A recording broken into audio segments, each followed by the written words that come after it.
Sir, आज airports पर खाना इतना महंगा है, क्या इस पर कोई रेगुलेशन नहीं होना चाहिए? एयरपोर्ट पर मिल रहे महंगे खाने की बात रखी, जोमेटो ब्लिंकिट के डिलीवरी राइडर्स की प्रॉब्लम रखी, खाने में मिलावट का मुद्दा उठाया। कोई समोसों की बात उठा रहा है तो उससे जरूरी है कि देश के बड़े मुद्दों की बात उठाए। क्या जनता के मुद्दे उठाना, पब्लिक इश्यूज पे बात करना कोई अपराध है? अपने कोई भी मुद्दा सदन में नहीं उठाया जिसमें आपने प्रधानमंत्री या भारतीय जनता पार्टी की सरकार से प्रश्न किया।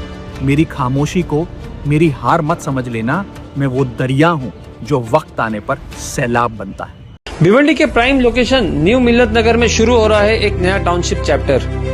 बरजा हाइट्स, यशल टावर और Yuvan tower by Rizwan Shaikh Bhiwandiwala builders and developers.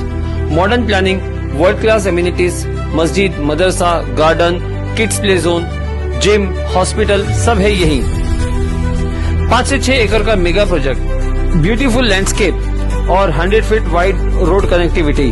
Kalyan bypass, थाने, मुंबई अब सिर्फ मिनटों की दूरी पर। और विजन 10 से 12 टावर का फुल टाउनशिप। स्मार्ट चॉइस बनाएं, न्यू मिल्लत नगर में अपना फ्यूचर सिक्योर करें। देश की राजनीति से इस वक्त एक बड़ी खबर सामने आ रही है, जहां राघव चड्ढा और आम आदमी पार्टी के बीच विवाद खुलकर सामने आ गया है।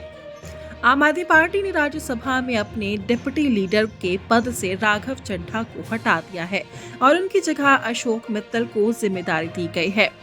इस फैसले के बाद पार्टी के अंदर के मतभेद भी सामने आने लगे हैं। पार्टी लीडर्स का कहना है कि राघव चड्ढा पार्लियामेंट में इम्पोर्टेंट मुद्दों को उठाने के बजाय सॉफ्ट पीआर में ज्यादा ध्यान दे रहे थे और इस सीरियस पॉलिटिकल इश्यूज से दूर रह रहे थे। वहीं भगवंत मान ने भी उन पर पार्टी लाइन से हटकर काम करने के आरोप लगाए और कहा कि अगर कोई लीडर इम्पोर्टेंट मुद्दों पर आवाज नहीं उठाता तो एक्शन लेना जरूरी है। इस पूरे विवाद के दौरान समोसा जैसे मुद्दों को लेकर भी उन पर ताना मारा गया। वहीं राघव चड्ढा ने अपनी रिएक्शन में कहा कि वो हारे नहीं हैं, बल्कि उन्हें चुप कराया गया है और उन्होंने सवाल उठाया कि क्या जनता के मुद्दे उठाना गलत है। इस पूरे मामले ने आम आदमी पार्टी के अंदर चल रही टेंशन को सामने ला दिया है और अब देखना ये होगा कि ये सिर्फ एक इंटरनल चेंज है या आगे चलकर पार्टी में कोई बड़ा पॉलिटिकल ट्विस्ट देखने को मिलेगा। मुझे जब जब पार्लियामेंट में बोलने का मौका मिलता है, मैं जनता के मुद्दे उठाता हूँ और शायद ऐसे टॉपिक्स उठाता हूँ जिसे आम तौर पर संसद में नहीं उठाया जाता। लेकिन क्या जनता के मुद्दे उठाना, पब्लिक इश्यूज पे बात करना कोई अपराध है? क्या मैंने कोई गुनाह कर दिया, कोई गलती कर दी? Have I done something wrong?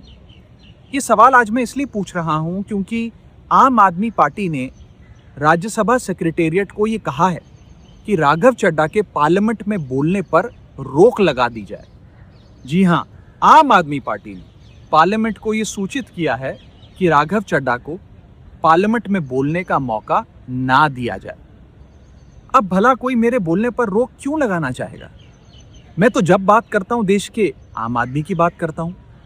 Airport पर मिल रहे महंगे खाने की बात रखी, जोमेटो ब्लिंकिट के डिलीवरी राइडर्स की प्रॉब्लम रखी, खाने में मिलावट का मुद्दा उठाया, टोल प्लाजा लूट से लेकर बैंक चार्जेस लूट की बात करी, यहाँ तक कि मिडिल क्लास पे टैक्स के बोझ से लेकर कंटेंट क्रिएटर्स पर स्ट्राइक क्यों करी जाती है, टेलीकॉम कंपनियां कैसे 12 महीने में 13 बार हमसे रिचार्ज कराती हैं, डेटा रोल ओवर नहीं देती हैं, रिचार्ज खत्म होने के बाद इनकमिंग रोक देती है, तमाम इश्यूज मैंने सदन में उठाए। और ये मुद्दे उठाने के बाद देश के आम आदमी का तो फायदा हुआ, लेकिन इससे आम आदमी पार्टी का क्या नुकसान हुआ? भला कोई मुझे बोलने से क्यों रोकना चाहेगा? कोई मेरी आवाज को क्यों बंद करना चाहेगा? खैर, आप लोग मुझे अनलिमिटेड प्यार देते हैं। मैं जब जब आपके मुद्दे उठाता हूं, आप मुझे सपोर्ट करते हैं, मुझे शाबाशी देते हैं, मेरा हौसला बढ़ाते हैं। मैं आपको कहना चाहता हूं थैंक यू। ऐसे ही मेरा हाथ और मेरा साथ थामे रखिएगा, छोड़िएगा मत। मैं आपसे हूं और मैं आपके लिए हूं। और जिन लोगों ने आज पार्लियामेंट में मेरे बोलने का अधिकार मुझसे छीन लिया, मुझे खामोश कर दिया, मैं उन्हें भी कुछ कहना चाहता हूं। मेरी खामोशी को मेरी हार मत समझ लेना। मेरी खामोशी को मेरी हार मत समझ लेना। मैं वो दरिया हूं जो वक्त आने पर सैलाब बनता है। जय हिंद। राघव भाई, अभी आपका वीडियो देखा, हम सब लोग अरविंद केजरीवाल जी के सिपाही हैं और हमने तो एक ही बात सीखी थी जो डर गया समझो मर गया। हम सबको तो लोगों के मुद्दे उठाने थे सरकार की आंख में आंख डाल के। पिछले कुछ दिनों में हमने देखा जो भी कोई सीरियस मुद्दे सरकार के खिलाफ उठाता है, सरकार से प्रश्न पूछता है, लोगों की बात करता है, सरकार डिक्टेटर की तरह उसको तमाम सोशल मीडिया पर बैन कर रही है। चाहे वो ट्विटर हो, चाहे वो फेसबुक हो, चाहे वो यूट्यूब हो, सब जगह बैन किया जा रहा है। FIR दर्ज कराई जा रही हैं, मुकदमे किए जा रहे हैं। सरकार को इससे कोई फर्क नहीं पड़ता कि कोई सॉफ्ट PR अपनी पार्लियामेंट में करे, क्योंकि पार्लियामेंट में एक छोटी सी पार्टी का बड़ा लिमिटेड टाइम होता है। उसमें अगर कोई समोसों की बात उठा रहा है तो उससे ज़रूरी है कि देश के बड़े मुद्दों की बात उठाएं। पूरे देश में हमने देखा हर राज्य में चुनाव से पहले सही लोगों के वोट काटे जाते हैं और नकली और झूठे वोट बना के सरकार पूरी बेईमानी के साथ सिस्टम पे कब्जा करके चुनाव जीत रही है। वेस्ट बंगाल में भी यही हो रहा है। अभी सारे विपक्षी पार्टियों ने CEC को इम्पीच करने के लिए मोशन लाना चाहा, आपने उसको साइन करने से मना कर दिया।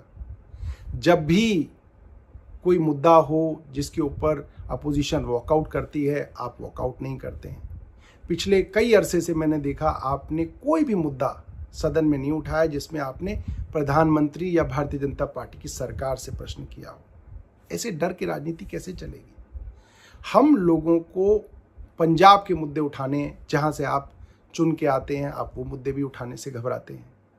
अभी गुजरात में पार्टी के करीब 160 कार्यकर्ताओं को झूठे मुकदमों के अंदर उनके ऊपर FIR दर्ज की गई, कईयों को गिरफ्तार किया गया, आप उस पर भी चुप रहे। तमाम नेता हमारे जेल में थे। अरविंद केजरीवाल जी को बतौर चीफ मिनिस्टर सरकार ने एक झूठे मुकदमे में गिरफ्तार कर लिया। आप उस समय भी जो है देश में नहीं थे, आप कहीं जाके छिप गए। मेरा मानना ये है कि देश के लिए असली मुद्दे हमें निडरता से और साहस से उठाने पड़ेंगे और भारतीय जनता पार्टी की आंख में आंख डाल के आपको मुद्दे उठाने पड़ेंगे। वरना देखिए आपकी जो सॉफ्ट मुद्दे हैं उनसे उनको कोई फर्क नहीं पड़ता, बल्कि भारतीय जनता पार्टी तो कल से आपको सोशल मीडिया पे सपोर्ट कर रही है। आप इसके बारे में सोचिएगा और देखिएगा कि आप कहाँ से चले थे और कहाँ आ गए और देश को किन चीज़ों की ज़रूरत है और आप कैसे बेहतर कर सकते हैं। धन्यवाद।